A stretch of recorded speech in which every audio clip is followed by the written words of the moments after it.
But I guess it's also killing some mainstream chuds like Joe Rogan, who is apparently rapidly falling off. That would be like At me. least I feel like he is. I have not heard like Joe Rogan talk in like a year at this point, which is insane because he used to be the staple of Western civilization. It was the Pope, it was the American president, and then it was Joe Rogan. And then after a while, it was the American president, Joe Rogan, and then the Pope. And now it's the American president, Candace Owens, and Joe Rogan. Who is going to replace Joe Rogan? We do not know. We do not know. There are many far-right twinks competing for that position. YouTube is just television, bro. It has become just television. Once it became fully commodified and mainstream, it was inevitable, yes. That is why I yeeted myself from there the second I started smelling that shit. The second they started 18+ing a lot of my videos, even though they would hit 300, 400,000 views, and they would 18+ it like 3 weeks in, I would be like, okay, eat my fucking ass. Do I look like a fucking horse that can be ridden? I'm not going to let anybody fucking ride me in this life. And I was like, okay, let's come to Twitch. And then Twitch welcomed me with open fucking arms. I didn't even, like, I only needed to send out one email. And they were like, yo, what's up? And I was like, what? Are you the same guy with the YouTube channel? I was like, yeah. Can you, like, prove it? I was like, yeah. And they're like, immediately, there you go, associate. There you go, partner. And then we're like, plus program, try and hit the plus program. Let's see if you hit the plus program in the first month. First month, they immediately hit the plus program, 70% deal, okay? Immediately, 70%. For me, 30% for Twitch. While YouTube completely pretends you don't fucking exist whatsoever. So yes, Twitch is based and Twitch chat is based. So yeah. Obviously, it's a massive corporation, blah, blah, blah, capitalism bad, we all know it. But if there's one place that treats the people that, labor for it the best out of all the other platforms, it's Twitch. There's no fucking discussion. There's absolutely no fucking discussion. I just hope it treats chatters well as well.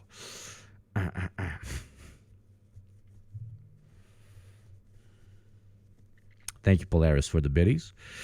1 hour and 30 minutes. Reminder, grift segment to subscribe to the show. I would love to end year 2 with 3,000 subscribers because that number would just feel really nice, to be perfectly honest. We want Western taxpayers to pay their fair share, which they have not done today. And of course, thank you very much to all the developing world chatters that keep paying their taxes and keep embarrassing the Westerners. I very much so encourage you to keep doing this until we bully them into at least giving 1 or 2 or 5 or 10 taxes today. And maybe we get to gamble later. Maybe we don't. It is what it is. Let's get into it. Being on Joe Rogan. Joe don't want me on there. I need to be on Shannon. Joe got 6 comedians that never been funny. He want to push out.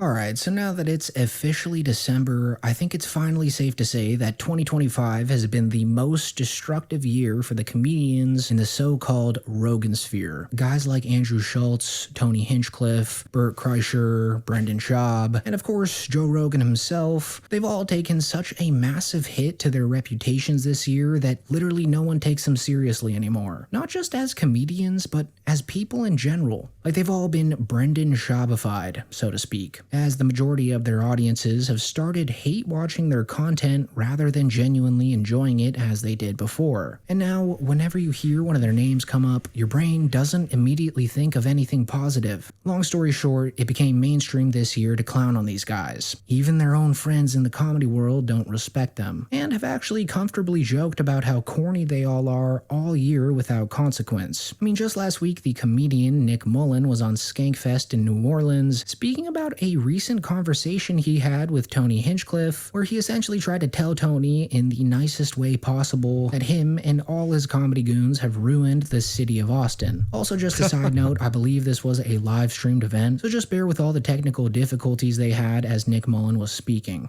Have you been back to Austin since Nick, the OG, come down G, okay? Nick literally, like, Friedland became one of the most mainstream podcasters on planet Earth. Stavros became a multi-trillionaire, world-famous sex symbol and actor. And Nick's the most based one. Nick was like, I'm going to go live in a forest. How about that?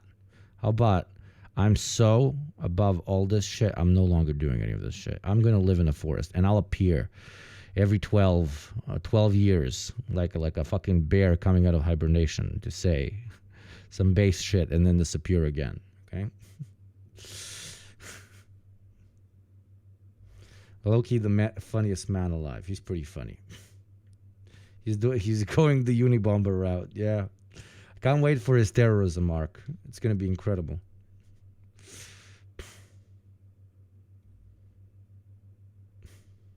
It's not it sucks now. I saw Tony Hinchcliffe the other day, and I was trying to say that to him in a nice way. Yeah. And I'm like, it was a cheap, fun town. He's like, yes, totally. It's an awesome place. I'm like, no, I'm saying it was. It was cool. I mean, it was a cheap place to live, and he's like, greatest place on earth. Love it. And I'm like, yeah, but it's different now. In a better way. It improved. Yeah. It got stronger. Yeah, I'm like, all right. All right. Nick Mullen's a weird guy. But I'll be like, I was like, yeah, people from LA came and ruined it. And he's like, yeah. Where did you move from? That is the funny thing, though, about like the LA comics that moved to Austin. Let's continue. And they're like, they want to get away from LA. You've now turned this into... You turned that into... You turned it into LA. With no... It needs a change. Yeah, right. Yeah. And demanding bums. So as you just heard there, Thank you, Cuphead UG. Tony Hinchcliffe was completely oblivious to the fact that Nick Mullen was referring to him in that convo, which seems to perfectly encapsulate one of the reasons why people have begun bashing on these guys so much more recently. Like, it's one thing to platform some of the worst comedians alive, but what makes the whole thing so much worse is that they actually think that they're blessing the comedy world somehow, and that all the criticism they get is from people who are just jealous of their success. Your identity gets too wrapped up in conflict, and it's just like super unhealthy. Well, super we know unhealthy people for you. our age who are still doing that shit. Of course. Don't Comics. Mark Maron, don't say it. I mean, I don't get it. I'm like, I don't know. I get it.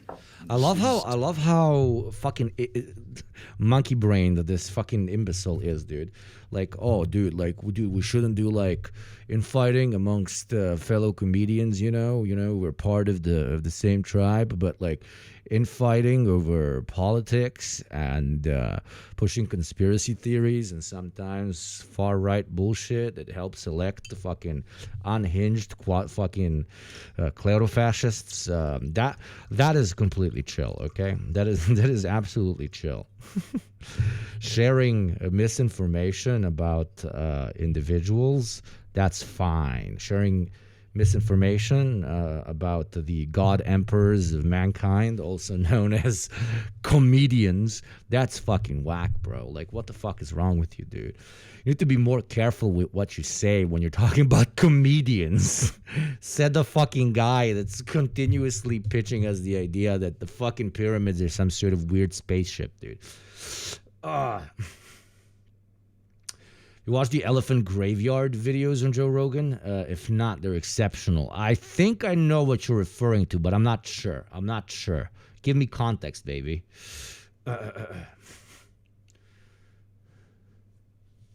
Sad. He's sad. He wants other people to hurt.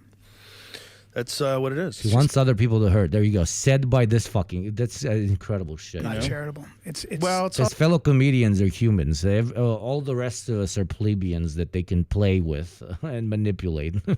God. Also, he's pathologically jealous. Like, sure, they're successful and their finances haven't taken a hit this year, but just because they capitalized on the lowest mouth-breathing section of society doesn't really make them the comedy gods that they think they are. It's almost like they all believe that their financial success correlates to their comedic ability, but it really doesn't. The only It almost means that they never actually did comedy on topics that they care about, but they treated themselves and their comedy as a commodity / product that they continuously adapted to the changing demand of the market.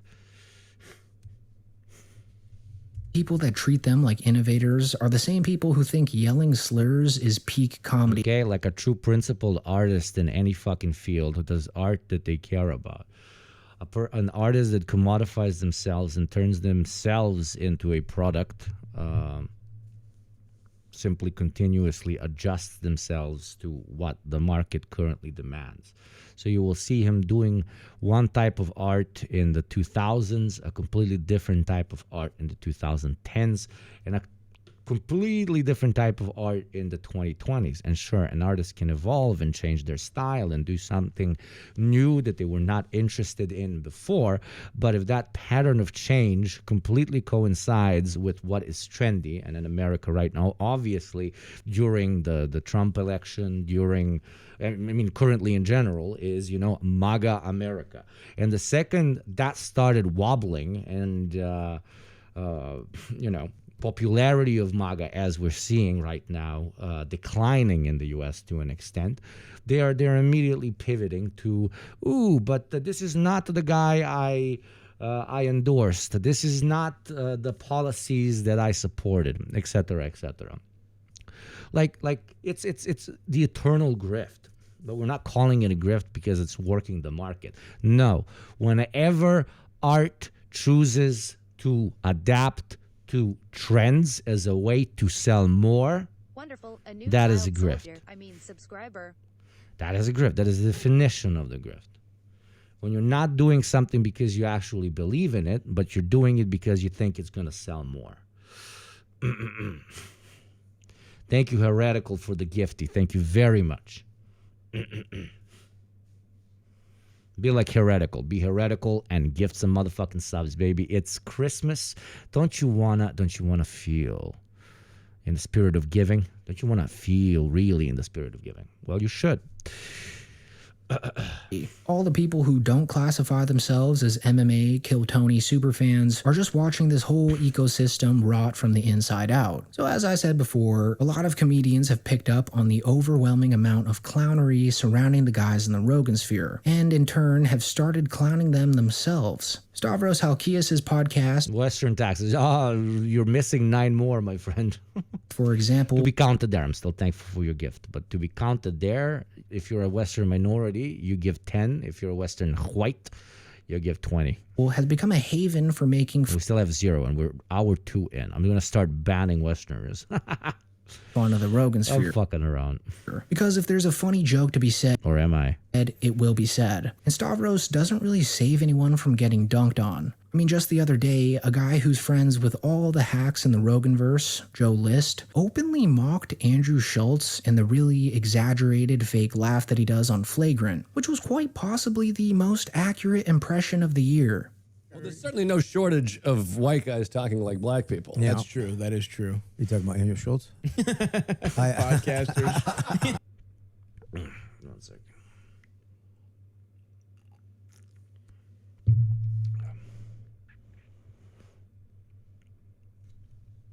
I don't have the money. I'm actually very poor. Dude, that was a fucking joke. Jesus.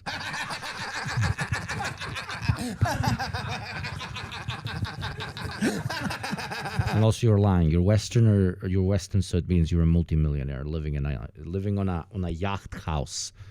Okay, you're living in a flying yacht house. All Westerners live in flying yacht houses.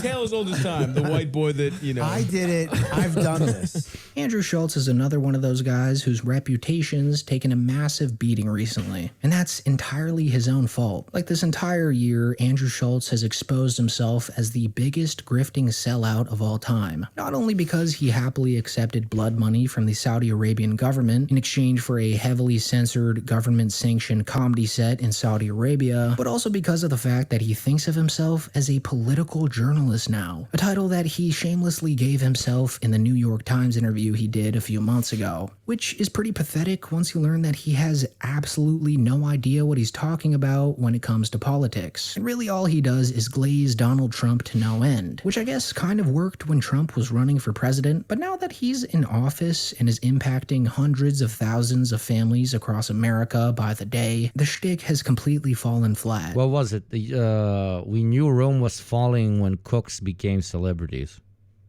Well, we know America is falling when comedians become political commentators. Like even Schultz's co-host Charlemagne the God had to step in to put a stop to the meat riding just a couple weeks ago when Schultz was saying how funny it was when Trump put out that AI-generated video of him dumping sewage on protesters at the No Kings Oh my God, fucking hilarious, dude. That was rally.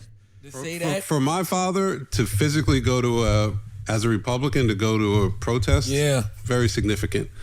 And the fact that then, this guy releases a AI video of him shitting on people's heads. That shit was fire. Whatever. I mean... yo, you know what's funny? We were talking shit about on my this. parents' head is not funny. But your dad wasn't in the video. Okay. Well, what are you talking about? Shit in your dad's head. That's not becoming of a president. You don't want that. None of it is becoming. It's garbage. Here's the problem. It's garbage. Here's the problem. Trump just got a thing where he's funny. It is what it is. We all acknowledge this. He is funny, so he gets away with shit that most people can't get away with because he's funny. But when I see the other politicians doing it, it just comes across so cringe. I don't think that they're getting the benefit. What are you talking He's about? very cringe. That's why the only one it works for is Gavin, because Gavin is actually letting people know I'm mimicking him. It's funny how Schultz has somehow landed himself in the position where he's grifting both to the rap community and to the Trump supporters at the same time. Like that literally just describes him perfectly. And now that a lot of the comedy world has become aware of his two-faced nature, his reputation has fallen deep into the gutter. But hey, at least he's gonna milk this Akash Singh drama for all it's worth. Because this is the most attention that podcast has gotten since they interviewed Donald Trump. Bro, why is this video so fucking serious? Jesus Christ. Like, these are clowns, and there's also guys that want to be the king's clown. And now we're like, oh my God, what a fucking insane clown sellout. He wants to be the king's clown. I thought we were all members of the clown syndicate, the clown union, and we were all like, oh, we don't like the, we don't support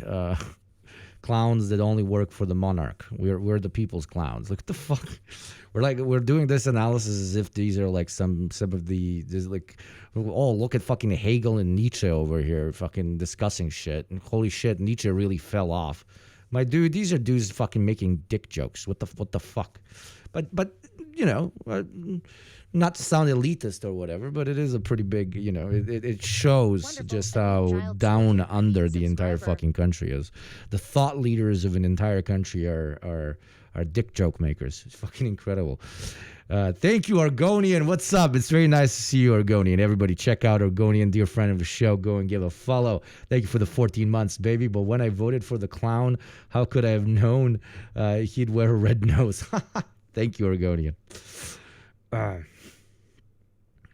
It's like first year essay level commentary. It is. Their job is literally being unserious, and yet they want to be taken seriously. There's a very big discussion, I think, in Serbia and in Bosnia specifically with like content creators, like YouTubers that are really like that mafia, as we like to say it here. Like they act like gangsters or whatever because they have a lot of money. It's kind of like the PD story, okay?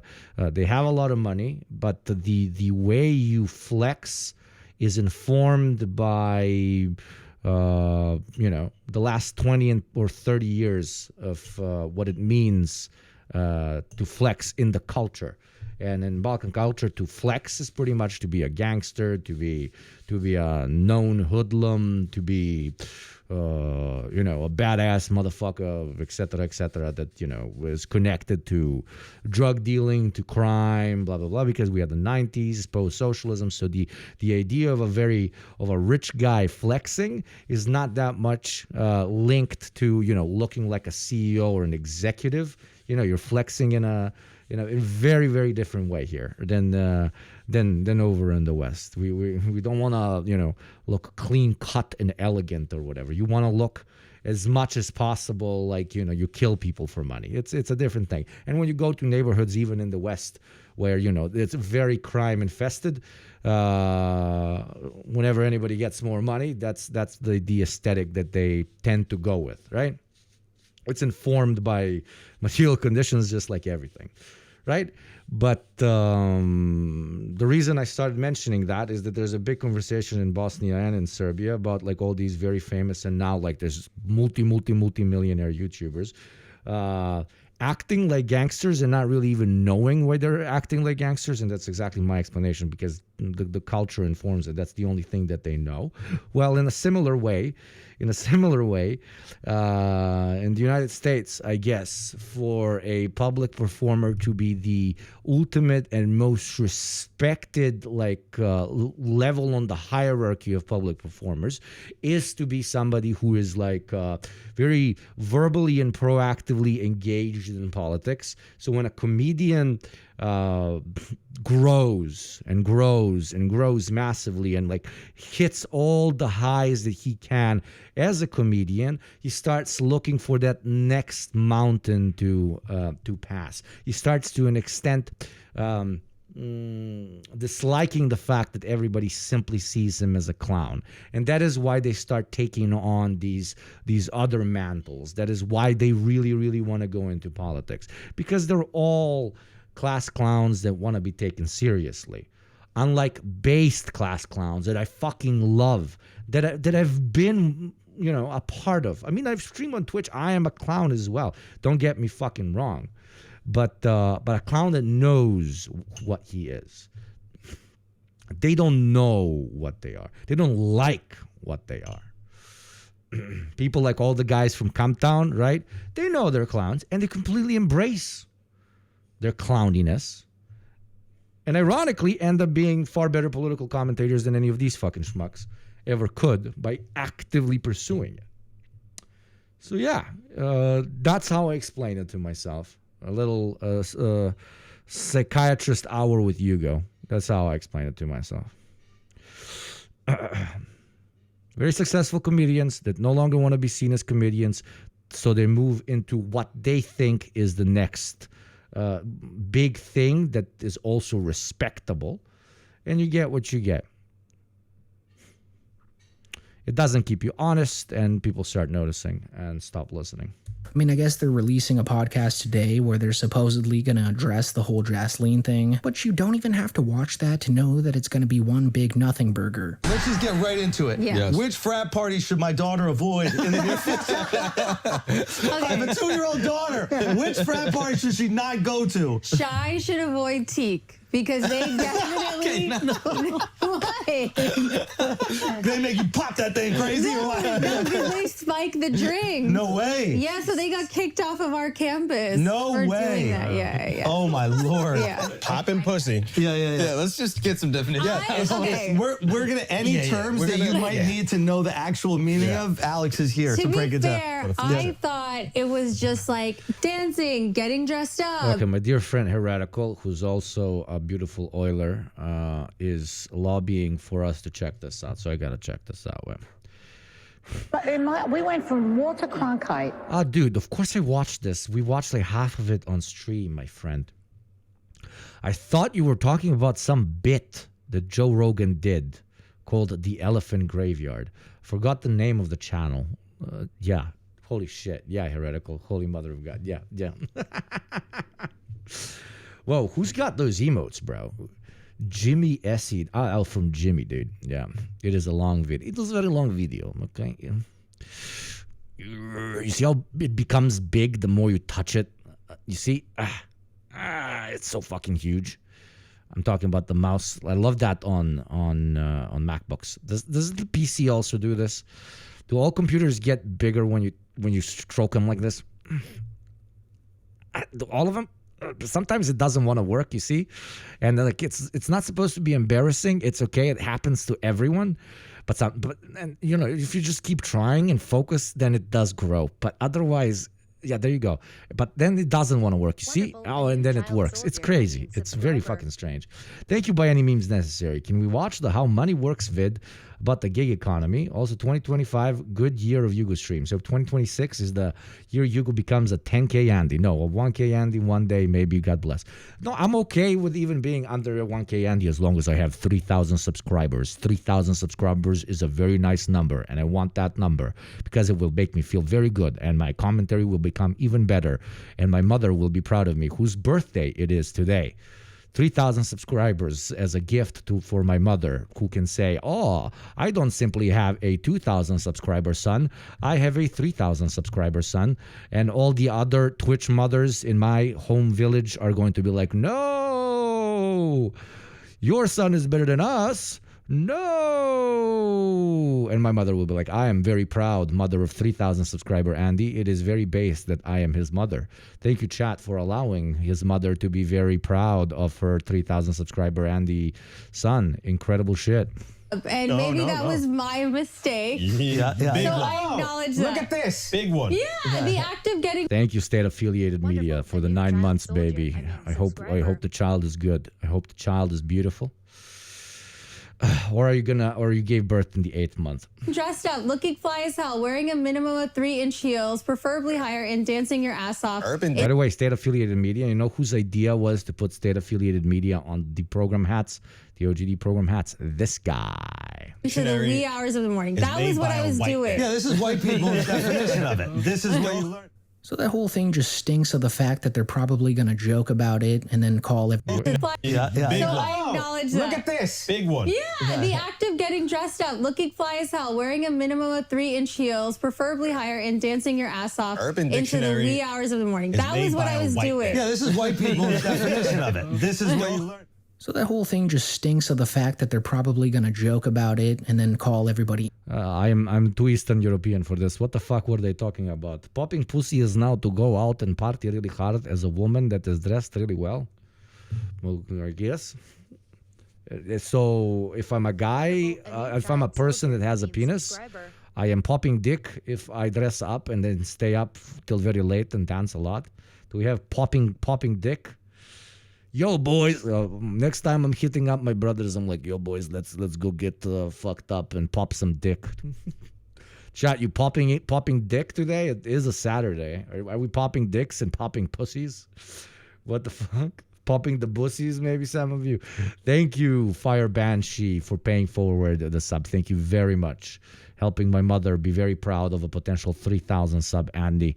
Absolutely based. Also, paying forward is the nicest thing anybody can do.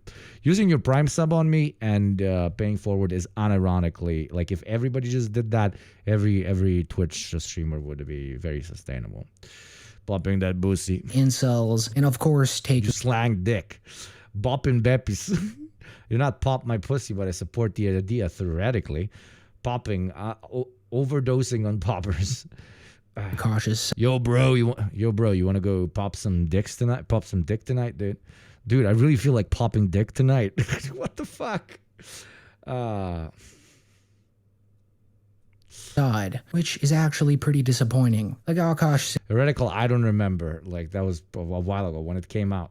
Thing has become the laughingstock of the internet, and it looks like he's gonna drag the Flagrant podcast down with him as well, because no matter what they say today, it won't take away from what everyone already thinks of Akash. And deep down, thank you, Progon. Thank you very much. Akash is incredibly butthurt and sensitive about the whole thing too. So yeah, the Flagrant podcast just seems like it won't ever be the same again, which could actually be the final blow to Schultz's reputation, as the guy was already skating on thin. This entire video is vibes based, like holy fucking shit, dude. It's a bit cope. He literally said that the creator of the video said, oh, their finances haven't been hit, nor has their viewership been hit, but like they're falling off, trust me, bro. Nice before. I mean, I wish, but like, what the fuck? This whole video is like, ooh, these guys are like, ooh, they're cringe. Ooh, they're cringe. 620,000 views. I swear, the algorithm is completely cooked. Like, the algorithm is completely cooked. We're gonna turn into a full-on nerd show. We're just gonna read books on here, dude. I'm not watching YouTube anymore. The whole Akash thing blew up. Can we have YouTube too? Can we have a different platform, please?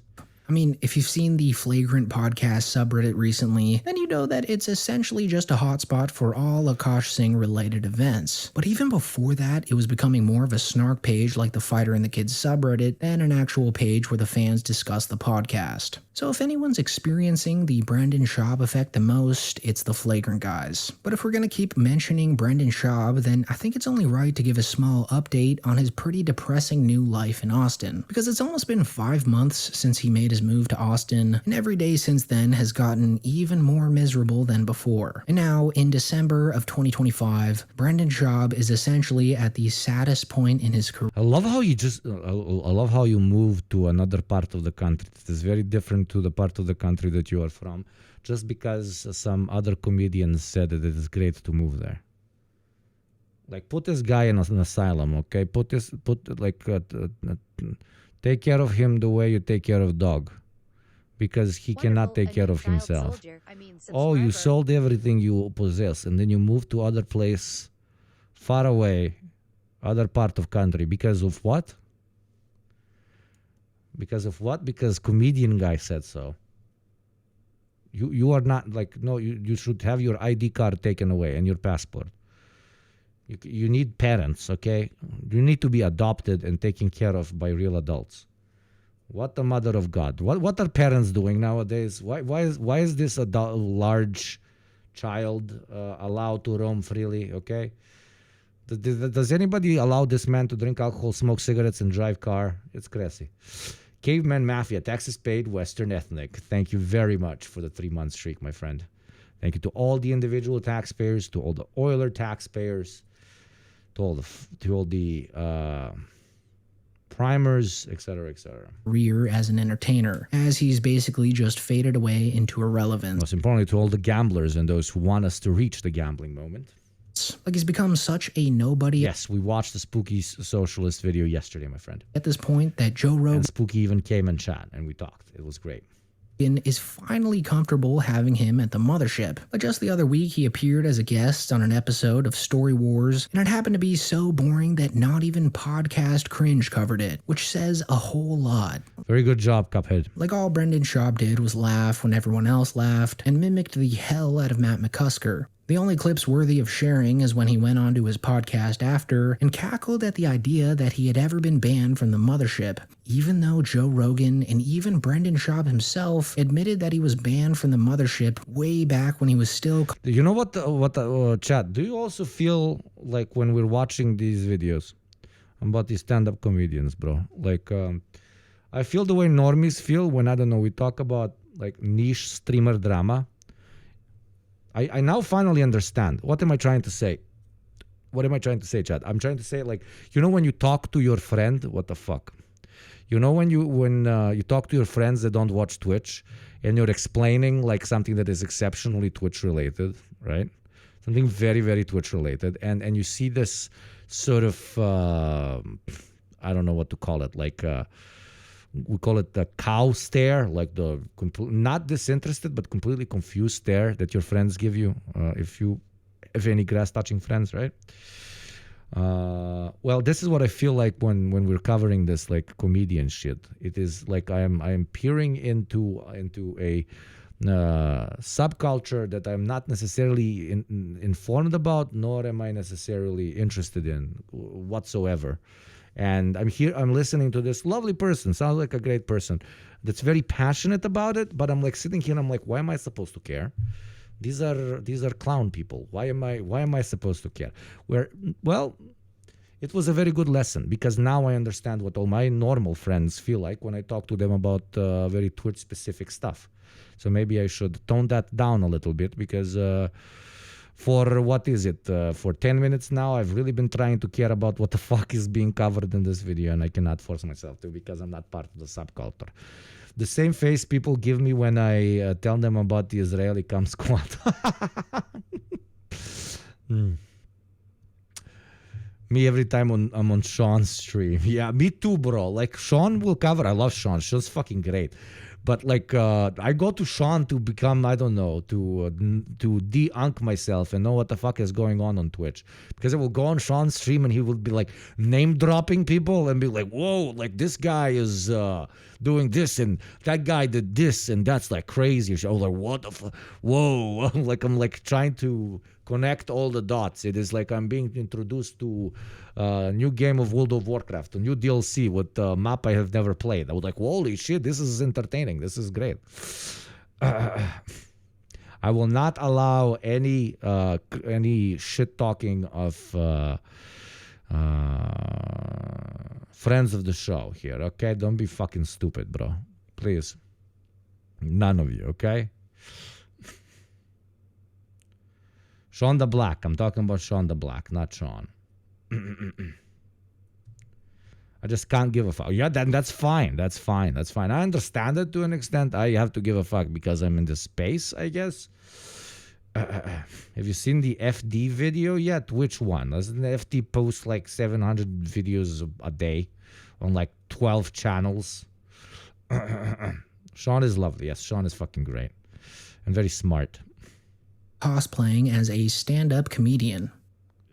There's a lot of money in those bullshit headlines. Yeah, man. Like there was one on me. It was like Brendan Shaw banned from the mothership, and then I did a show there last Thursday. Like, well, not banned, but he can only do this one. Now he's banned again. Especially now. I heard there was a rumor. There you go. This is what I was referencing to my chatters. Okay, like what the fuck, my dear friends? What the fuck? He was banned from Mothership, and they're saying it as if it's like, oh, this crazy huge drama. Like, oh, what are you consuming? A Gorky list. It is very nice. Like, crazy drama. No, not the Mothership, bro. No, bro, not the Mothership. Were banned from the Mothership?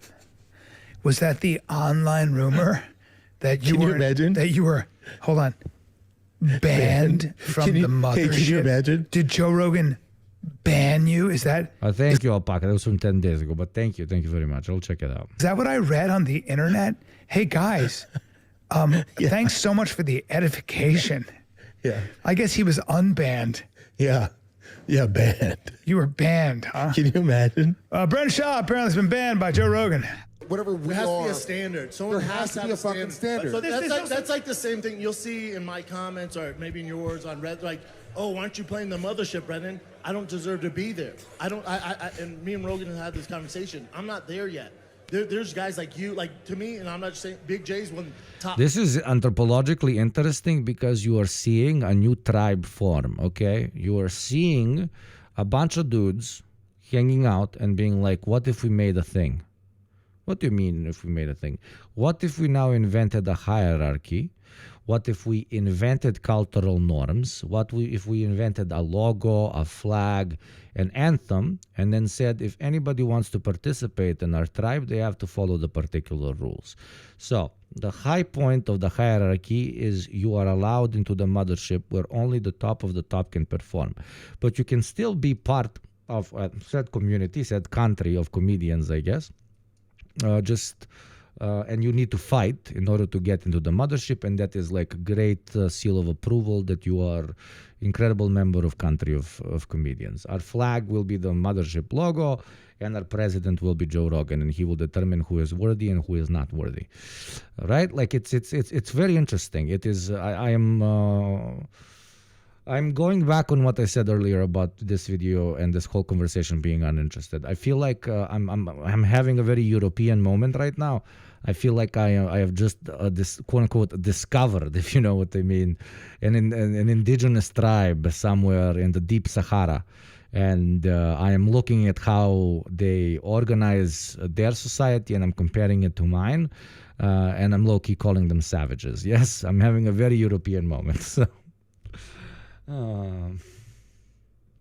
5 doing it right now. So, yeah. Like this is the definition of everything is ideology, unironically. Everything is made up. I love how when people say the economy is made up. No, you don't understand, my friend. Literally, absolutely everything is made up. I think it was Nietzsche who was the closest to it. We basically just invent shit to do so that we don't think about death. Yeah, that's 100% correct. It is undeniable. If you are very young or not, let's say, experienced enough, you will question it and even compare it to nihilism, which is fucking idiotic. So please don't do it. If you don't understand what I'm talking about, give your life a few more years and a few more experiences and you're going to get there. But everything else, so what I want to say is everything is invented. So if you want a country just by comedians where there is very set rules, where they can call it their culture or whatever, in the country of comedians where Joe Rogan is gorilla president, you can have it. You can very much so have it.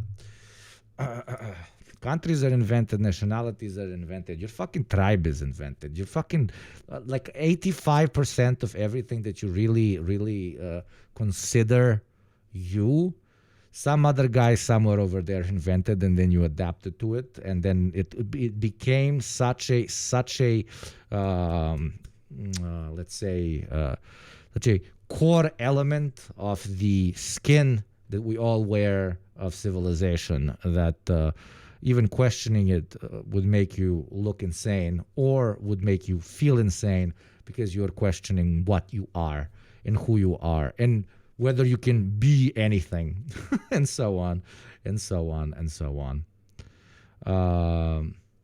But it is nonetheless an important thing to do because that is how you get closer and closer to that other 15% of your true core, which is the OG prime directive that we're all looking for, or as normies like to call the prime directive, purpose of life. So I shouldn't be there. I don't And Marxism, Marxism absolutely does comment on this. Marxism is completely based on this. Marxism is literally just says, yo, bro, like everything is fucking invented. So why don't we invent something a little bit better? Hell, because we're continuously looking at the contradictions of previous things that have, all of history is invented shit, bloating to such an extent that it doesn't make any sense to keep pretending. So we move to the next thing that we're going to pretend. Okay? It's from one LARP to another. All of history is not only class warfare. All of history is one type of LARP versus another type of LARP. For eternity and eternity and eternity and eternity and eternity and eternity. Until at some point, hopefully, this is what Marxism tries to say, we don't have to think about material fucking conditions 24/7 and we can concentrate on something greater, like actually finding purpose, like actually figuring out what all of this is about, right? But before we can do that, we got to get through all the fake shit. And Marx very, very, very, very intelligently focuses on the main fake shit, which is hierarchy, okay? Hierarchy. The main underlining thing, the main thing anarchists and Marxists agree on 100%. Fucking blow that shit up and throw it into the fucking water. And it sounds so fucking insane to even pitch it because we have been so coded with all of this made up fucking shit that even imagining a world where there is no inherent hierarchy, inherent comparison, which is, fucking fisted into us, all puns intended, from a very, very early age, is impossible. We will have an easier time imagining the world ending than you will imagining a world where the hierarchy is not at the foot of the construct of the house of civilization that you exist in. So yeah.